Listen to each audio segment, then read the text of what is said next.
Oh boy. Good afternoon. My name is Keith Shirts here at Hive State Hockey. I am the former voice of the BYU hockey team and the Utah Valley Wolverines, and it had to happen, didn't it? It finally had to happen. After a magical beginning of the season, 3-0, 2 come from behind victories against all odds, the Utah Hockey Club have finally got that terrible taste of defeat.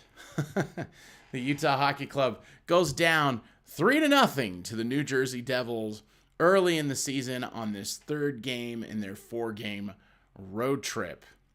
Ben Stein said, "It is inevitable that some defeat will enter even the most victorious life. The human spirit is never finished when it is defeated. It is finished when it surrenders."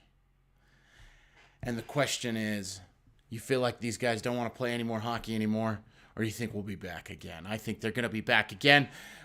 Tough game, though. Holy Moses, right? What a game. Jeez, that thing was rough. That was not a circumstance where the team looked like they were, their normal selves. And that, I think, so much of it has to go to the credit of the New Jersey Devils.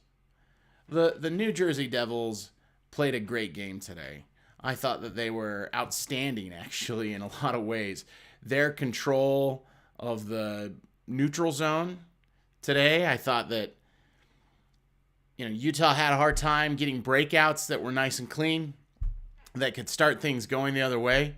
The big talent, when we've seen this team scoring, the big talent that the offensive players for the Utah Hockey Club are able to drive, those are driven through the efforts of, Cooley and Gunther and Keller and Smaltz, right? But initially, the first three, though, they're really good at finding space through the neutral zone and trying to get up the other way through the ice. That was just not open. They just shut the door entirely. And honestly, that's sort of the elite skill of Logan Cooley. That is one of the best skills of Dylan Gunther. I think his shot is even better. And then, obviously, it's a big part of Clayton Keller's game. So I think when you see this team get out there and struggle to have efficient breakouts and struggle to make their way through the neutral zone, right? I mean, to hang out in the neutral zone is not really what you want to do. If you're not able to just move it in and get across that blue line and get attacking, you typically will retreat, you'll go back, you'll head the other direction, and then what will happen is you'll find your way back in again. So, but there was a command by the New Jersey Devils today in the neutral zone, honestly, on all of the areas of the ice. But in particular, this is one of those games where obviously scoring goals and getting things in the back of the net, that is what makes all the difference as to whether or not you win. But I would just simply say that this is a good example of a game that was really commanded and controlled in terms of zone dominance in the neutral zone. New Jersey would get the puck. They would march right through the neutral zone. They had lots of success in that area of the ice. They did not have trouble starting their transition, their entries into the offensive zone. That was not a difficult thing to do. And again, that's because of a level of comfort that they had in the neutral zone of the ice. The Utah Hockey Club did not have any comfort inside of the neutral zone. I thought that they really struggled. So yeah, disappointing to watch the Utah Hockey Club get their first ever loss. But at the same time, I would simply just say that obviously, no one in the history of professional sports where there's a certain number or volume of games, nobody has ever been able to go fully and completely undefeated through that. It was unlikely that was going to happen. Again, we're back to some of the positives of This is the third game of this road trip. They've got one more coming. I think 2 dramatic overtime games. This is our third game in like 5.5 days. I know New Jersey's played several games, and I know that they were overseas and all that, but and they just got off of playing Washington, so there could be all the same excuses, frankly. But they were at home, home opener, true home opener for the New Jersey Devils, and they looked good, didn't they? I was really impressed with what we saw from the New Jersey Devils today. Quick recap, Seamus Casey scores a power play goal in the second period. A nice assist from Nico Hischier on that play. That was a play where the Utah Hockey Club over-leveraged themselves, Cooley trying to make a play on the penalty kill. And that's a quick, brief detour that we should take. We really saw a place where the head coach, Andre Tourigny, he has decided that he is going to make the penalty kill the responsibility of everybody on the ice this season. He has really absolutely used so many of the players from his staff on the penalty kill this year. So there's been guys out there that you don't normally see. Nick Schmaltz, we've talked about this. Nick Schmaltz, he's on the penalty kill. You're getting a ton of Logan Cooley on the penalty kill. He's getting opportunities to do that. Lawson Krause is being asked to do a lot more penalty killing. Obviously, Kevin Stenlund, he's a penalty killer that is really good at it. Kerfoot is getting plenty of chances to do it. But you are seeing people on the penalty kill you just don't normally get a chance to see in previous seasons. I do not think this is a beginning of the season experiment. I think that this part of the game of finding good penalty killers is going to belong to everyone on that bench, as many of them as possible, and I think it will be fascinating to watch that progress as we go throughout the season. Thus far, we've seen lots of different players have opportunities in the PK, and it'll come along. This is not going to be a high-end penalty killing unit. It just isn't. It's going to finish in the bottom half of the league as a penalty killing unit, I would suspect. And so, with that, you definitely cannot give up as many penalties as they gave today, because if you're bad at killing penalties, you probably shouldn't take penalties. It's a pretty simple equation when it really comes down to it. So I would just suggest a couple of those things to think about. But Seamus Casey gets a power play goal, his third of the year. It was a nice goal. The rip that he had, it went over the shoulder just right into the corner above Karel Vejmelka. I thought that was pretty impressive. Nice shot by him. Nosen, he scores the second goal, backhand shot that goes in 2-0 New Jersey at the end of the second period. And then the third period, another power play goal is scored by Nico Hischier.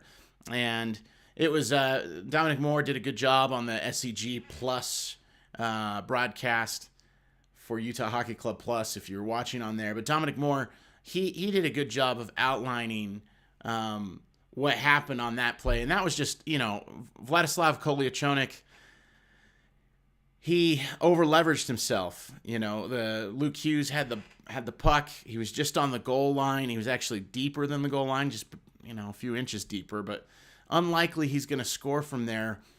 As a defenseman, he's closing out. He's giving more space. He's trying to take away the time from Luke Hughes to make a decision. But he doesn't need to worry about that. They're on the penalty kill. They're just looking for clears.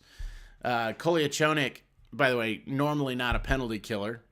Normally not a guy that you're going to see on the penalty kill. Out there this time because, first of all, they took a ton of penalties. And second, Sean Dursey was injured and did not play the rest of the game. We'll talk more about that in a minute. But Kolyachonok leaves his position. He comes out. He heads towards the goal line. That opens up some space on the back door.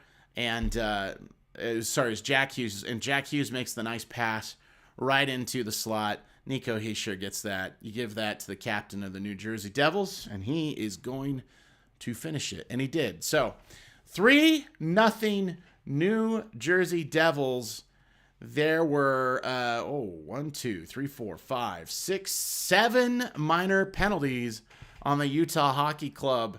7 minor penalties on the Utah Hockey Club. Wow. That's a lot of minor penalties. Probably the most amazing stat in that is that of the 7 minor penalties they took, none of them were Liam O'Brien. Liam O'Brien, no penalties. He was inserted into the team. O'Brien was on the ice. They benched Carcone in favor of O'Brien. I like Carcone much better. That's a 20-goal scorer. Liam O'Brien's never going to be a 20-goal scorer. If you need a little bit of rough and tumble, I suppose there could be an instance where it makes sense to play Liam O'Brien over Michael Carcone, but I don't know, right? I'm not sure what you got really from him. Out hit today. This is a game, again, 2 dramatic overtime wins, third game in like 5.5 days. This is a game where Utah Hockey Club had 8 hits that they recorded, according to the stat sheet here. 28 hits by the New Jersey Devils. So the New Jersey Devils were just completely dominant in so many ways. They forced more takeaways. They gave away the puck less. Utah Hockey Club did a good job blocking shots. That's a courageous play. They're letting lots of shots, though, get ripped, and then they have to block them. New Jersey Devils just did not face that many shots. 33 shots on goal. Only 3 of them go in on Karel Vejmelka. So Karel Vejmelka, over 90% save percentage. Like, you live with that every time, especially from your number 2 goalkeeper.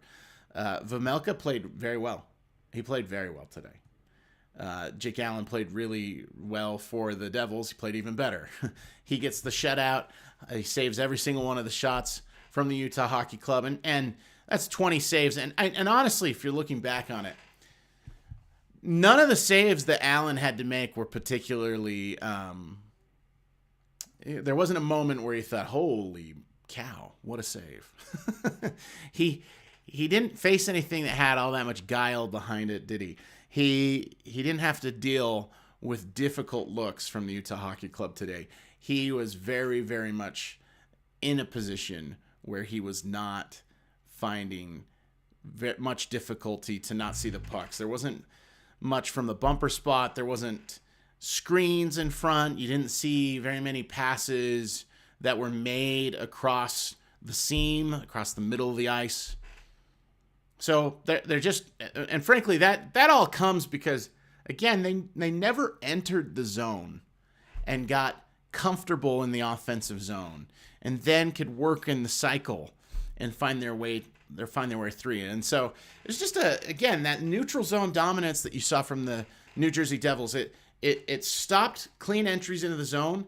It led to a lot of chip and chase scenarios on the forecheck, and our forwards were not winning those scenarios. They were unable to skate into the zone and attack in that manner. And so without being able to score on the rush, you have to score on the cycle. But if you can't get set up in the cycle because you're busy chipping and chasing and then losing your forecheck opportunities, that was basically what happened all game today. And the 20 shots that we got on net were just kind of desperate shots being taken just to throw something towards the net because, for heaven's sakes, it's time. And we haven't had that many shots today. Oh, I don't know. Let's just rip it in there and let's see what happens. There was not many like one-timers, tic-tac-toe, now we're shooting. Oh, you saw Allen and, he had to move from one post to the other and then, get his glove up and flash that and get it there just in time. It's like none of it was difficult stuff for Jake Allen, but it was obviously the goalies are a crazy bunch, right? And so sometimes they can just blow it anyway and miss the puck and it goes in the net. And so credit to Allen for not screwing up throughout the game, but there was nothing that he did that was particularly difficult to do.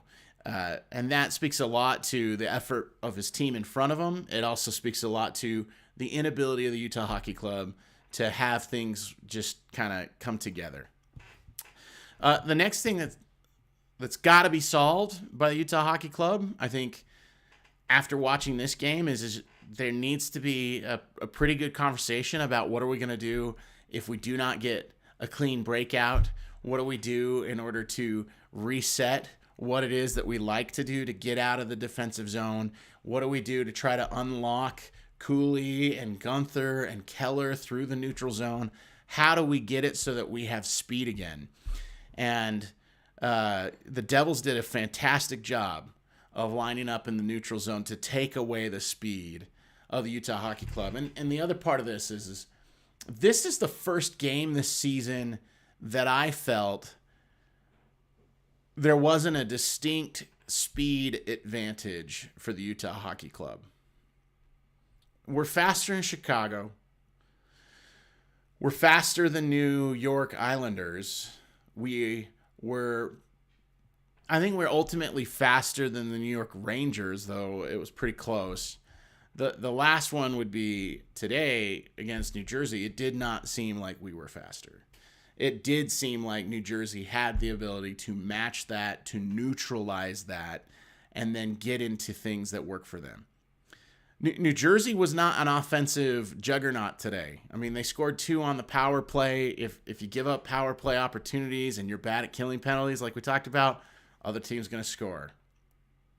So that's what I felt happened today, and I think that, you give too many opportunities, they're going to get, pucks in the net. They only scored 1 in 5-on-5, and they had a bunch of other shots, 33 that came in, and in 5-on-5, it was not a dominant performance. It wasn't like New Jersey was awesome offensively in those scenarios. But it did seem like they just always had the puck. It did seem like they just always had the ability to kind of control what was happening. But Vejmelka played really well in the net. I thought that he was very strong in those scenarios. Let's talk about Sean Durzi. How important is Sean Durzi? We're all about to find out. I have not yet seen any further report about Sean Durzi's injury that he sustained. However, we do know that he had an upper body injury on that hit that he took. It took him out of the rest of this game. The team has 2.5 days. They got to fly all the way from New Jersey into Anaheim and go play the Ducks.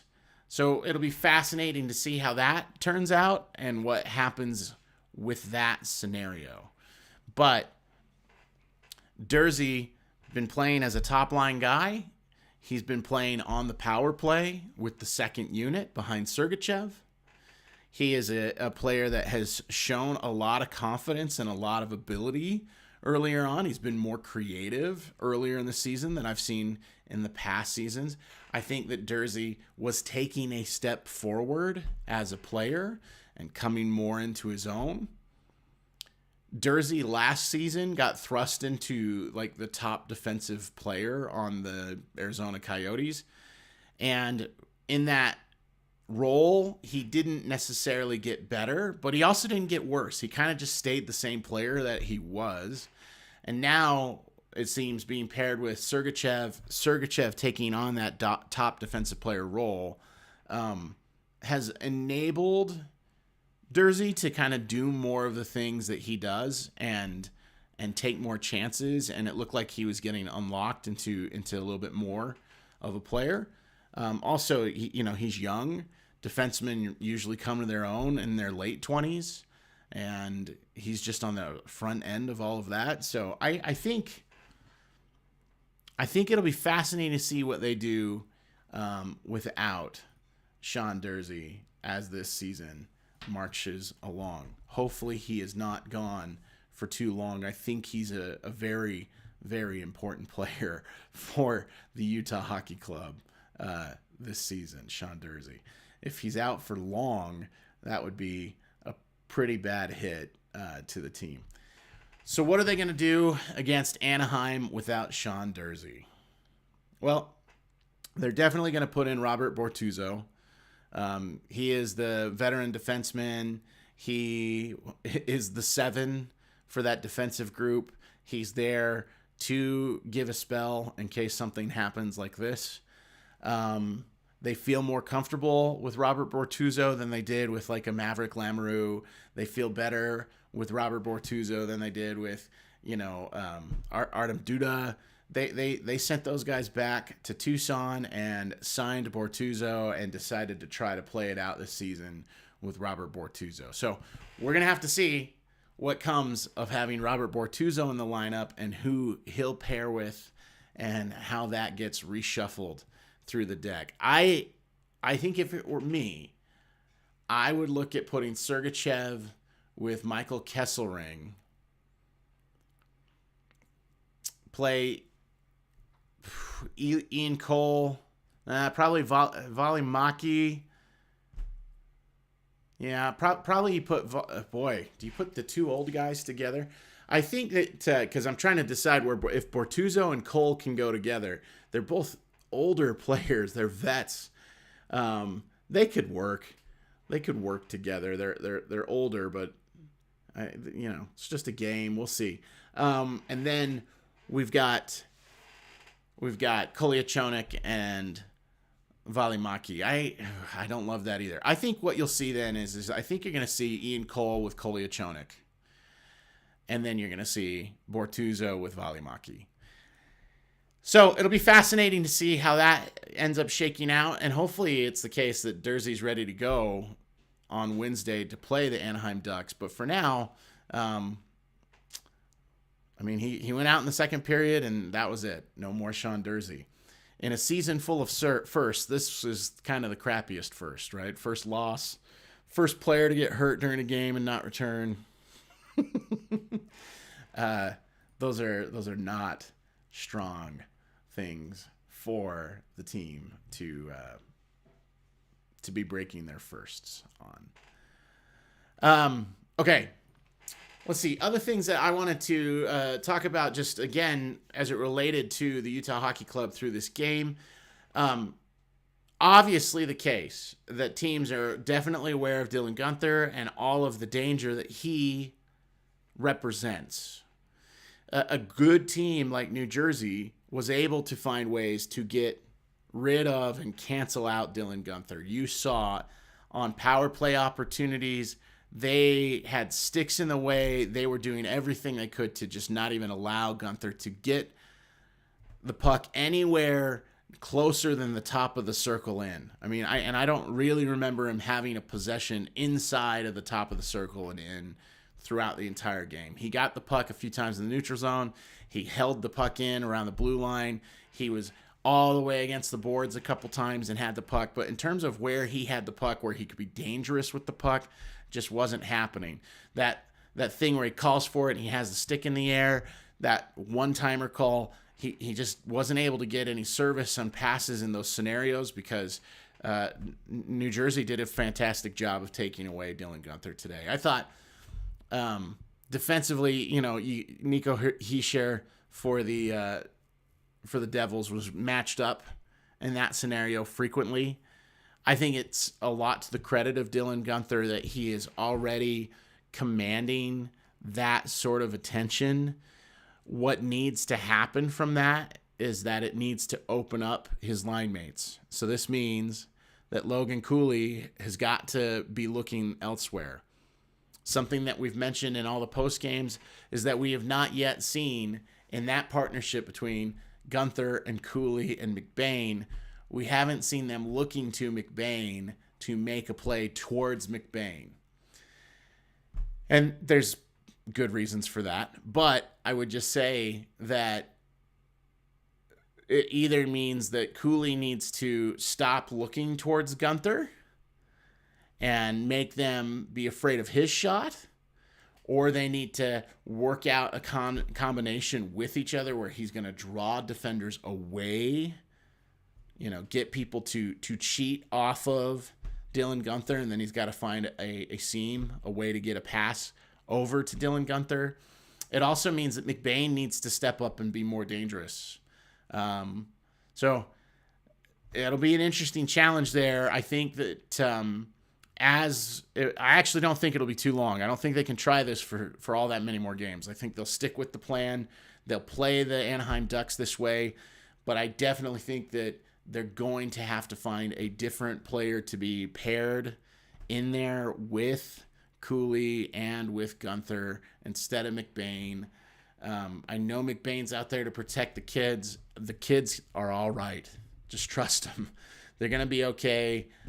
If it becomes a problem where they're taking hits and cheap shots and are unable to look after themselves, then throw McBain back on there with them. But until it's a problem, let's not worry about that. Let's see if we can make it so that Guenther can have more shot opportunities in the game, or Cooley needs to be able to put one in the back of the net. He needs to find the seams. He needs to skate and work his way, dangle around, and hopefully draw people away and get to a place where he drives attention, and then that frees up for that quick release of Dylan Guenther.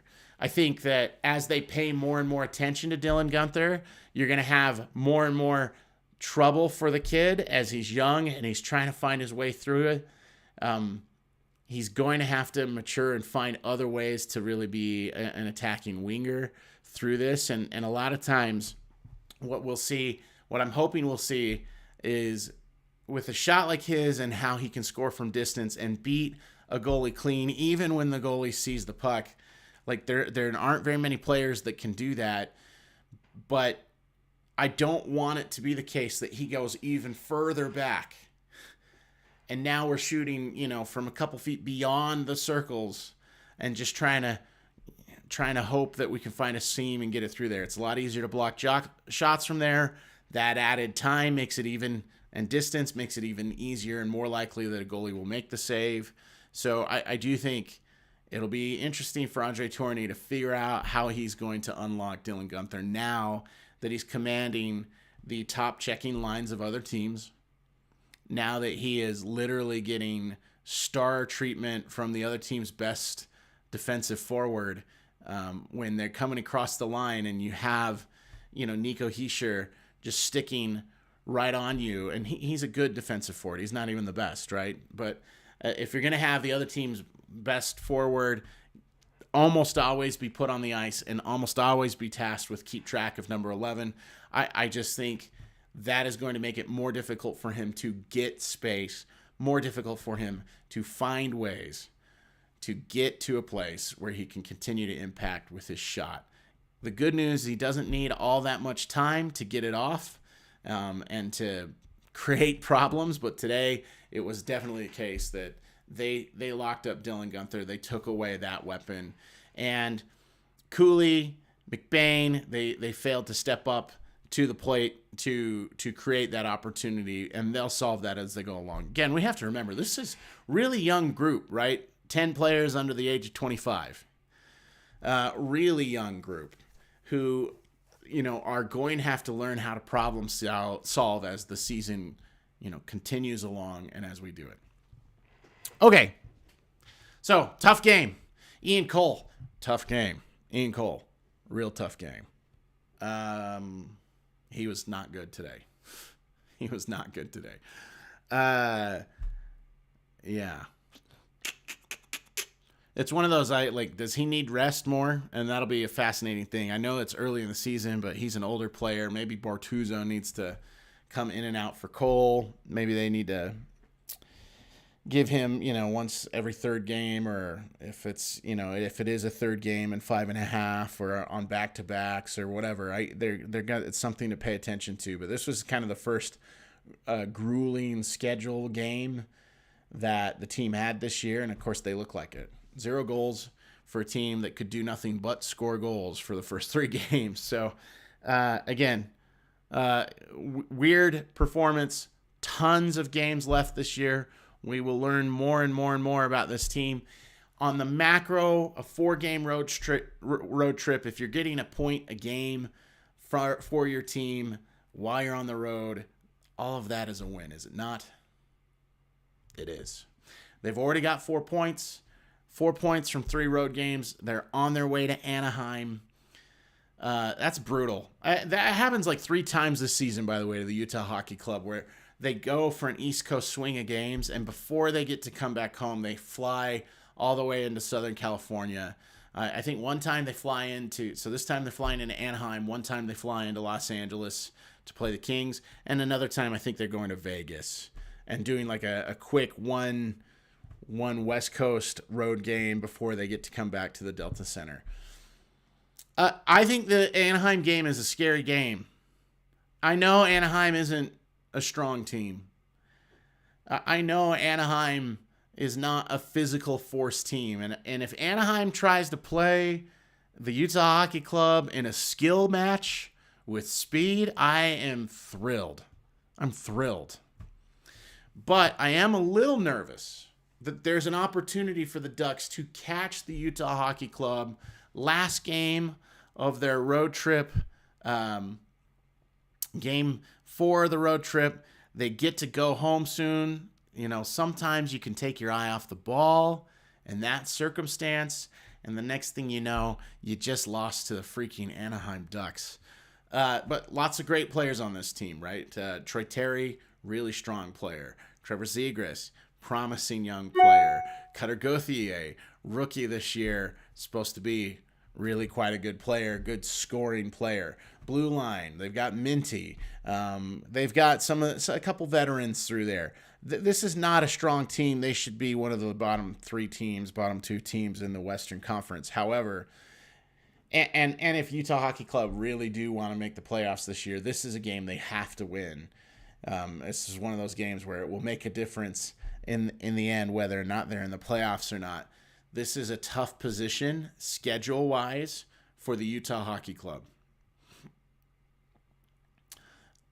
If they lose, I do not think it's the end of the world. I think in my model before the season began, I actually had them losing this game. It is really hard to travel 3 time zones. They are playing in 55 hours. So that is not a huge break. There's no time to go to Disneyland. There may be time to get a little sand between your toes before you go play, but 3 physical games, 2 of them emotionally draining. This one, you just get it handed to you. Hopefully you just put it away, move on from it, get ready for this game against Anaheim, because this is a game they can lose. The Ducks are not good. They have some talent. If it becomes a talent fest, there's a chance that the Ducks may have more puck luck and have more things go their way. If Utah Hockey Club, if Sergachev can put a little, physicality into the proceedings, if you could see Lawson Krause make a couple checks along the way, if you could see, some of those energy plays being made, maybe Robert Bortuzzo comes in and he can help in those ways. I think having 6 defensemen instead of 5 obviously will be very helpful as they play. I think that, whether it's Vejmelka or Ingram, it'll be fine. It'll probably be Ingram, I would guess. Maybe you would do another Vejmelka game and give Ingram another game to get ready, and then he's ready for their first game back home after this road trip. So it'll be fascinating. It'll be fascinating to watch. We are 2 days away from that game against the Anaheim Ducks, and frankly, I'm on alert. It would have been a tough game. I would have said that whether they got killed today or not. This is all based on grind and schedule and all of that. Sometimes your eyes, you're close to getting back home. You get to see your dogs, your children, your wife, your own bed, your own home, right? Even though it's not fully home yet, it is still kind of home, and a chance to kind of relax in your own house, not be in a hotel room. That's an exciting prospect, and unfortunately they got to fly to Anaheim first, play a game before they get to go do that. And so in that spot, you've seen a lot of hockey teams kind of blow that. And again, young team, more prone to those sort of games, more prone to having a moment of difficulty, of sticking with it and staying true to the plan. But hopefully they can go and get a win against the Anaheim Ducks before they come home and play the Boston Bruins. So that's it for this post-game version of After the Buzzer here on Hive State Hockey. Again, my name is Keith Shirts, and really appreciate those of you who tuned in for today's stream. We will be back again following the game against the Anaheim Ducks to discuss all things with the Utah Hockey Club. I hope you've enjoyed this breakdown. It's a fun time to continue to learn the game of hockey or have this group here in Utah. Until next time.